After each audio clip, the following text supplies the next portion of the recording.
Welcome back, everybody. I'm excited for today's deep dive. We're going to be looking at a transcript that one of you lovely listeners sent in. Yeah, this should be a fun one. It is. Trust Yeah. me, it's a casual conversation between, I believe their names are Hideki and Mayumi, two Japanese podcast hosts. Oh, interesting. And let me tell you, it is packed with juicy tidbits about everything from dating in Japan to like how Japanese men and women approach business. I think you're really going to enjoy it. Sounds fascinating. What really struck me was right away the tone. It's super casual and easygoing, like Yeah. just friends chatting. Totally. And I think that makes the cultural insights even more genuine, don't Yeah, you think? I totally agree with you. And they talk about some pretty universal themes too, like the complexities of relationships, male-female relationships, Mhm. societal expectations, and just like the quest for happiness, Right. like finding your purpose. Right. And like right off the bat, they start talking about this book called Uwatsura Kindness. Have you heard of it? Oh, yes. Ooh, it's sort of kindness. It outlines all these subtle ways that men can be kind to women in Japanese society. And it's really fascinating because it kind of gets at those nuances of Japanese etiquette that might be taken for granted in Japan, but might not even be noticed in other cultures. Things like a Japanese man walking on the street side of the sidewalk to shield a woman from splashes, Oh, wow.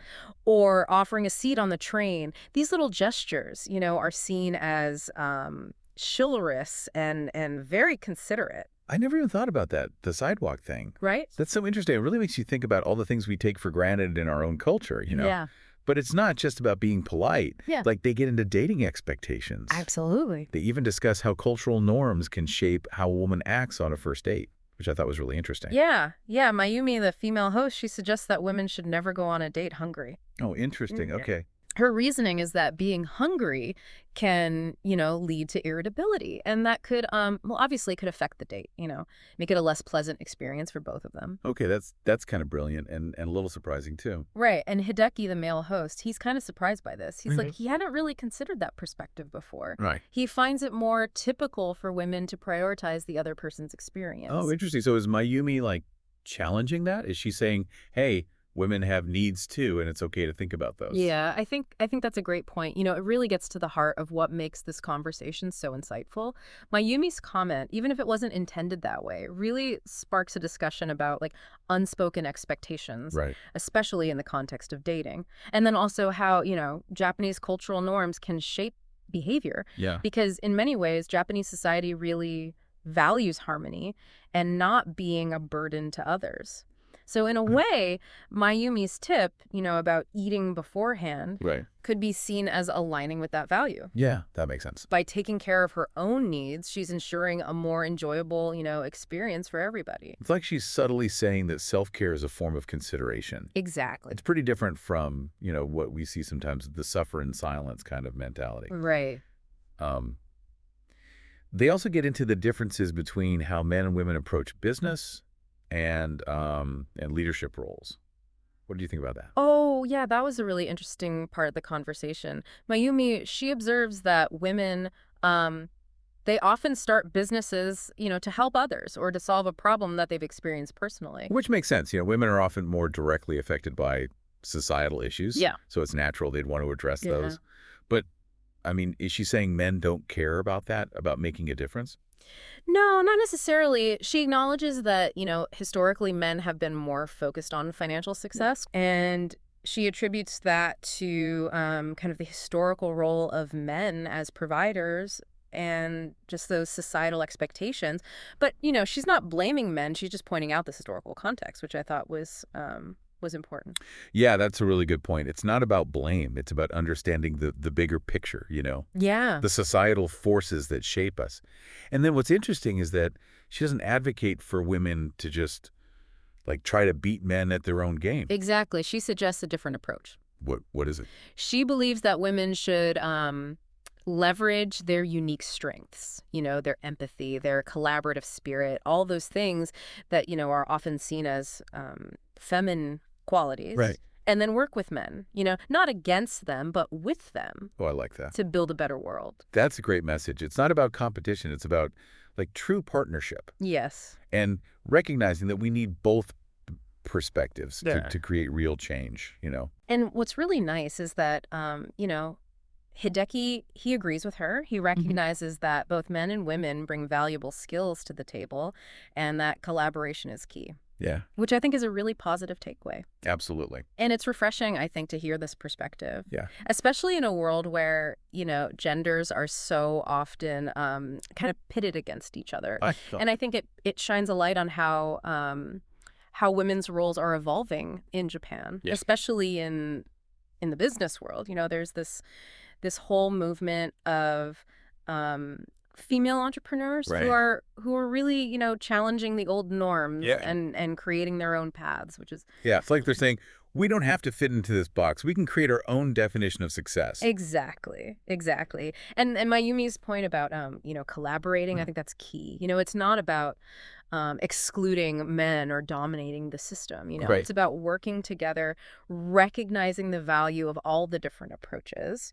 Yeah. And creating something new. This makes me think about ikigai, Oh, yes. which is, it's such a strong concept in Japanese culture. It's Okay. about finding your purpose, that sweet spot where your passions and skills and like what the world needs all intersect. Right, right. And I think Mayumi's vision really aligns with that, with Ikigai. It's about, finding fulfillment through your work, through doing something meaningful Right. that also benefits others. So it's like it's a win-win, right? You get to pursue your passion, make a positive impact, Yeah, and potentially like achieve financial success in the process. exactly. And it actually, this kind of ties back to their earlier discussion Okay. about communication styles. Yeah. Because, they talk about, or they actually embody the differences in their own communication styles, Yeah. with Mayumi being more energetic and expressive, Right. and Hideki being more calm and analytical. Yeah, I noticed that too, and I kind of joke about it a little bit. Yeah, which adds a layer of humor, Mm-hmm. but it also reinforces like those societal expectations. You know, Right, exactly. It's like they're playing with those stereotypes a little bit, Yeah. but by doing that, they're also creating space to talk about, moving beyond those limitations. Yeah, it's a fine line to walk, right? Yeah. Recognizing these broad patterns, Yeah, but also celebrating the diversity within each gender. exactly. And that's what makes their podcast so interesting, Yeah. They don't shy away from these tough topics, Yeah. but they do it in a way that's accessible and even humorous. Right. It's like they're inviting you, the listener, to kind of go on this journey with them. Yes. And they even touch on some pretty deep topics, like happiness and fulfillment. They don't shy away from the big questions, Right. even in this casual setting. Remember when they were talking about how our brains are actually wired to feel full 15 minutes after we start eating? Oh, yeah. Yeah. And Hideki, he actually, he eats several small meals throughout the day because of that. Yes. And Mayumi even teases him about it. Oh, yeah. She's like, oh, you're like a woman. Yeah, exactly. And, I think that little exchange actually, it speaks volumes about their dynamic, you Right. know? Yeah. It's playful, Yeah. but it also shows like an awareness of those gender stereotypes, Right. around eating habits. And it shows their comfort level, too, with each other. Oh, absolutely. They're not afraid to, challenge those norms Yeah. and just kind of have fun with it. Exactly. And it's interesting to note that Hideki's approach to eating, it actually aligns with traditional Japanese cuisine. Oh, that's true. Which emphasizes smaller portions, a variety of dishes. It's a more mindful way of eating, I think. Yeah, exactly. Focusing on like savoring each bite, really Yeah. appreciating the flavors. And it goes back to that idea of balance and harmony Yes, that we see in so many aspects of Japanese culture. exactly. It's amazing, really. It is. Like how much we can learn from this, seemingly simple conversation. Yeah. Like, you peel back the layers and there's all these insights about, cultural values, gender dynamics, Mhm. even the science of like our own bodies. It's like peeling an onion. Every Right. layer, there's Yeah. something new. Exactly. And I think that's what makes these deep dives Yeah. so rewarding. They are. It's like they're saying, hey, let's just have a fun chat about life Yeah. and love and like the pursuit of happiness. Yeah. But oh, by the way, here are some cultural and psychological nuggets that might help you along the way. Exactly. Exactly. And it's so interesting, how they weave all these deeper insights into this, like, casual conversation. Yeah. They're talking about things like, whether you should go on a date hungry or not. Right. I mean, I'm sure we've all Yeah, thought about that's that. a relatable question. Right. And then, Mayumi was saying how she always eats something before a date so Yeah. she doesn't get, like, irritable. Right, right. To avoid hanger, basically. Yeah. Which made me think about, like, all the different, kind of unspoken rules that exist in different cultures about dating. Mm-hmm. So have you ever, been in a situation where you've felt like, oh, the rules are totally different here? Oh, yeah, totally. Especially when traveling. It's always a little bit of a culture shock to realize that, what's considered polite or appropriate in one place Yeah. might be totally different somewhere else. Exactly. Exactly. And those differences, they go beyond just like, etiquette too. Right. Remember how Hideki and Mayumi were talking about how, cultural influences shape how we approach business and leadership. Yeah, yeah. Mayumi pointed out that, a lot of women start businesses because they want to help people, Mm-hmm. whereas traditionally men have been more focused on, the financial bottom line. Yeah.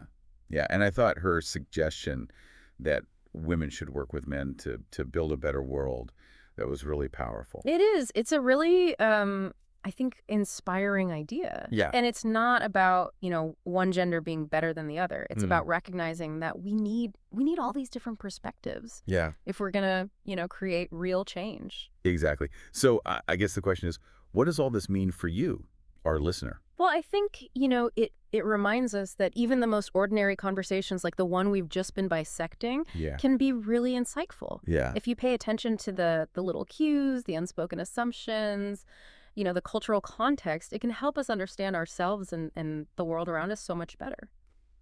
It's like, they've given us this key to unlock like a whole new layer of understanding, not just about Japanese culture, but Yeah. also about, gender dynamics, Yeah. and even our own like personal experiences. Exactly. And I think it encourages us to be, more mindful, more curious, more open. Yeah. Yeah. So as you go about your day to day, I want you to think about how, cultural norms and gender expectations might be affecting you. Mm-hmm. How you approach dating, business, communication, Right. even like the way you eat. Exactly.